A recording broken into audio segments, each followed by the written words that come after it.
Before we get into this discussion with expert sports dietitian Steph Cronin, I'd like to officially welcome Steph and her business Perform Dietetics to the RCA as an official nutrition partner. With Steph providing a detailed tutorial and downloadable guide in our up-level road cycling course, we've now had a number of RCA members from around the world use the Perform Dietetics service for nutritional support as they go through the RCA program. And it's been a huge success. So I'd like to officially welcome Steph and her team, Alyssa, Perform Dietetics, to the RCA family. And on the up-level road cycling course, just know, moving into 2022 and beyond, we're now only open 3 times a year and we're application only. We've just opened up applications for our March intake. So if you're keen to get on board the program, I'll put a link below where you can apply. Let's get into the video. So Steph, we've loaded up before our big 100 mile or 160 kilometer event and we've started. What do we do now? So again, making sure that this is well and truly practice in training, I can't emphasize that enough, is not trying anything new on race day. So you should be choosing your quality sessions throughout the week that you're practicing so that by the time you get to race day, you know you can tolerate this amount of carbohydrate at intensity, because that's another thing, is the higher the intensity, the less our gut wants to digest food. So we've got to make sure it's well trained and able to tolerate what we're going to give it, per hour over a 160k or 100 mile event. Okay. Let's use a 70 kilo athlete as a bit of an example. I always tell people to have a plan and stick to it so that they're not waiting for hunger or they're waiting for thirst to start their nutrition. Because a lot of people start and go, I'll just wing it, and when I get hungry or when I get thirsty is when I'll start having nutrition. So they're 2 hours in. Yeah, exactly. And then by that time, we've already lost a lot of your performance because we're going to be playing catch up. So it's similar to, the saying of once you're thirsty, it's already too late, you're dehydrated. Very similar with food and fluid on the bike. If you're thirsty or hungry, we've lost that edge. Or bonking. We're bonking, yes. Exactly. So I would say, get comfortable, get out, at least probably the first 15 minutes, and then decide, are you going to have something every 15? Are you going to have something every 20, every 30, every 45, or on the hour? Yeah. I just think if you're waiting in a high intensity event, if you're waiting till the hour mark, we've lost that, time. It might be 45, but I think anything after that, and we're losing a little bit of edge. Okay. Some people like to start as of the 15-minute mark, sometimes a half an hour mark, and then you're deciding you're taking something every 30 minutes, 45, 20, could be, everyone's different where they like. And I think having a timer go off on your watch to remind you, because when you're racing, often you're not thinking about food and fluid, it's what's going on around me, how am I going to get to the next pack, do I take off now, whatever it might be.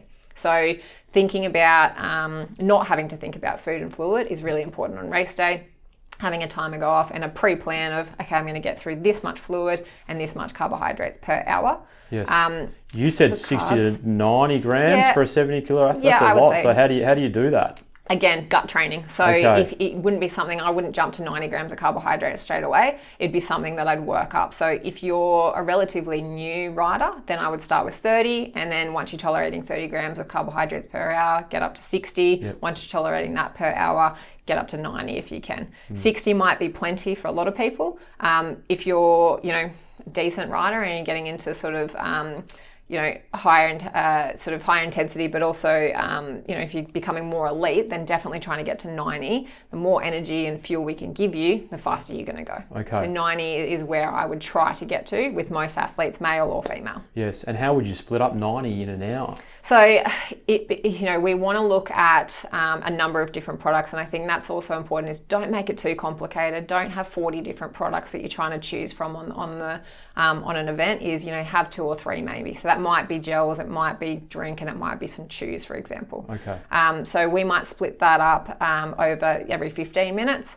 It could, so we're having every 15 minutes you're going to have something, or it could be every 20 minutes, it could be every 30 minutes, and you're doing 45 grams at the 30-minute marks. So I think, again, these sorts of things need to be practiced in training so that you can tolerate that much. You wouldn't have a 90-gram bolus and then wait again for an hour and have another 90 grams, because it's a lot to have all at once.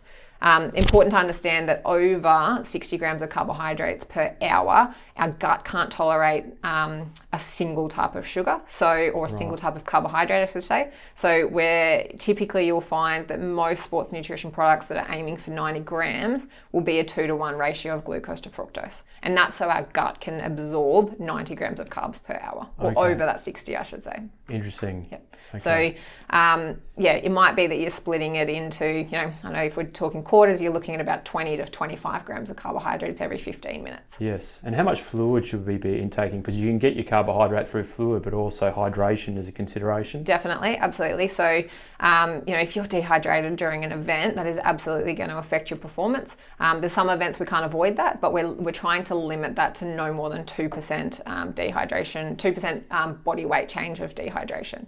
So for a 70 kilo athlete, that's going to be losing no more than 1.4 kilos over a race. Yep. Not a lot. So you can see very quickly that's going to affect performance. So absolutely making sure you're well and truly hydrated by the time you're on the start line.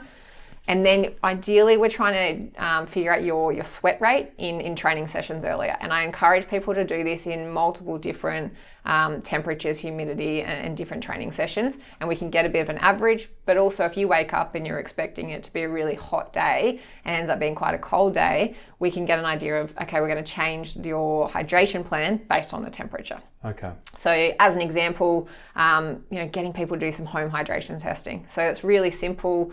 70 kilo athlete, if you go out for an hour training session, and ideally outside because it's going to replicate outdoor racing. Inside we're going to sweat a lot more because there's not the wind that's going to help reduce our sweat rate. So go for an hour ride, ideally at race pace, because if you're at a lower intensity, obviously you're not going to be sweating as much.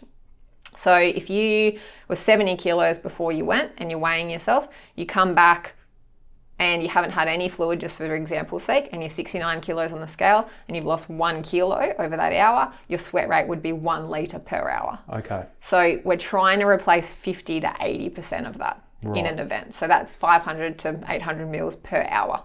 Okay. And then, so if your sweat rate is a lot higher than that, then the more fluid. If your sweat rate is a lot lower than that, obviously the less fluid we need per hour. Okay. And so if you've got an idea of what that looks like, come race day, we can have a plan. All right, we're going to do 500 mils per hour on the bike, or it might be 750 mils. It could be a litre per hour, whatever it might be. Okay. So as a rough guide, people could aim for a 750 ml bottle per hour. Yep, I think it's a good start. Yeah, okay. And lastly, a lot of people suffer from getting a crook gut towards the end of these events. So why does that happen and how would they mitigate that? Couple of reasons it could happen. If it's a long event and you're just having loads of different sports nutrition products, a lot of different sugars, you might be adding caffeine in, we're adding a whole different things in there that you're not used to on a normal day. That could be the case. It could be that they haven't practiced it enough in training. So, we're not gut training and able to tolerate it. And I think that's probably the biggest reason. Is it okay? That people aren't training their gut enough to tolerate foods or these type of foods.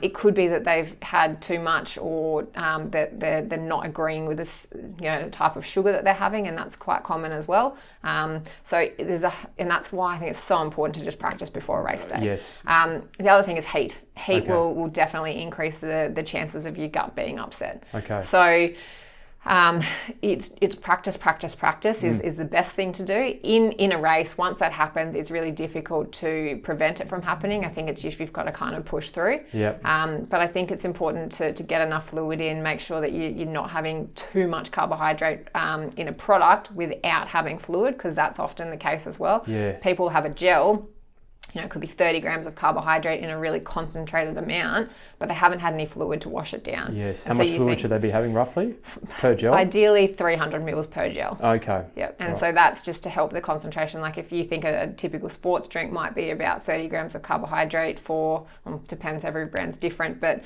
if you think we're getting in 30 grams of carbohydrate in a small gel, it's a lot of carbohydrates in a very small amount, and our gut doesn't like that without fluid to help dilute it. Yes. So that could be the problem straight away. Or they're mixing up their sports drink to have, triple concentration with less fluid, and then hoping that they're going to be able to tolerate that. That could be a reason why as well. So making sure that they're just getting enough fluid in for the amount of carbohydrates that they're consuming at the time.